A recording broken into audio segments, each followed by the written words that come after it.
ವದಂತಿಗಳಿಗೆ ಯಾರು ಕಿವಿಗೊಡಬೇಡಿ, ದೇಣಿಗೆಗಳು ಸೇಫ್ ಆಗಿದೆ. ಹೀಗಂತ ಶ್ರೀರಾಮ ಜನ್ಮ ಟ್ರಸ್ಟ್ನವರು ಮೌನವನ್ನು ಮುರಿದಿದ್ದಾರೆ. ಕೊನೆಗೂ ಸಹ ಹುಂಡಿ ಕಳ್ಳತನ ಪ್ರಕರಣದಲ್ಲಿ ಮೌನ ಮುರಿದಿದೆ ಟ್ರಸ್ಟ್. ವದಂತಿಗಳಿಗೆ ಯಾರು ಕಿವಿಗೊಡಬೇಡಿ, ದೇಣಿಗೆಗಳು ಸೇಫ್ ಆಗಿದೆ ಅಂತ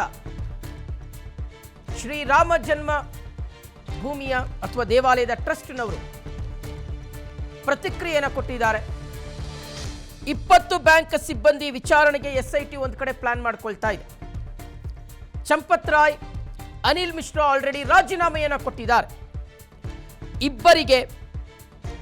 ಇಬ್ಬರು ರಾಜೀನಾಮೆ ಪತ್ರವನ್ನು ಟ್ರಸ್ಟ್ಗೆ ಸಲ್ಲಿಕೆ ಮಾಡಿದ್ದಾರೆ.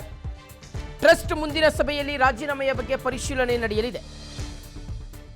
ನ್ಯಾಯಸಮ್ಮತ ತನಿಖೆ ನಡೆಸಲು ಟ್ರಸ್ಟ್ ಈಗಾಗಲೇ ಸಿದ್ಧತೆಯನ್ನು ಮಾಡಿಕೊಂಡಿದೆ. ಎಸ್ಐಟಿ ವರದಿಯನ್ನು ಆಧರಿಸಿ ಕಾನೂನು ಕ್ರಮವನ್ನು ತೆಗೆದುಕೊಳ್ತೀವಿ. ಅಪರಾಧಿಗಳಿಗೆ ಕಠಿಣ ಶಿಕ್ಷೆ ವಿಧಿಸಲು ಟ್ರಸ್ಟ್ ಆಗ್ರಹಿಸಿದೆ. ಚಿನ್ನಾಭರಣಗಳ ಲೆಕ್ಕಪತ್ರಗಳು ಸಂಪೂರ್ಣವಾಗಿ ಭದ್ರವಾಗಿದೆ. ಹೀಗಂತ ಅಯೋಧ್ಯೆ ರಾಮಜನ್ಮ ದೇವಾಲಯದ ಟ್ರಸ್ಟ್ ಪ್ರತಿಕ್ರಿಯೆಯನ್ನು ಕೊಟ್ಟಿರುವಂಥದ್ದು. ಆ ಮೂಲಕ ಭಕ್ತರಲ್ಲಿ ಏನು ಒಂದಷ್ಟು ಆತಂಕಗಳು ನಿರ್ಮಾಣ ಆಗಿತ್ತು. ನಾವು ಕೊಟ್ಟಿರ್ತಕ್ಕಂಥ ದೇಣಿಗೆಗಳು ನಿಜಕ್ಕೂ ಸಹ ಸೇಫ್ ಆಗಿದೆಯಾ ಇಲ್ವಾ ಅಂತ ಕೋಟ್ಯಾಂತರ ರೂಪಾಯಿ ಅವ್ಯವಹಾರಕ್ಕೆ ಸಂಬಂಧಪಟ್ಟಂತೆ ಭಕ್ತರಲ್ಲಿ ಈಗ ಆತಂಕ ನಿರ್ಮಾಣ ಆಗಿದೆ. ವೀಕ್ಷಕರೇ,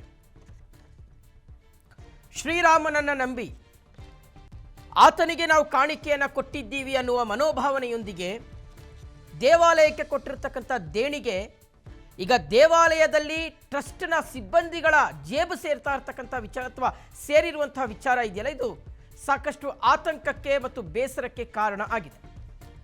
ಒಂದು ಕಡೆ ಎಸ್ಐಟಿ ತನಿಖೆಯನ್ನು ಮಾಡ್ತಾ ಇದೆ.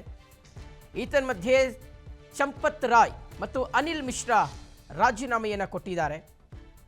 ಮಗದೊಂದು ಕಡೆ ಮುಂದಿನ ಹಂತಗಳಲ್ಲಿ ದೇವಾಲಯದ ಸಂಪೂರ್ಣ ಜವಾಬ್ದಾರಿ ಅಥವಾ ಅದರ ಆಡಳಿತ ಯಾವ ರೀತಿಯಾಗಿ ಸಾಗಬೇಕು ಅನ್ನೋದ್ರ ಬಗ್ಗೆ ಚಿಂತನೆಗಳು ನಡೀತಾ ಇದೆ.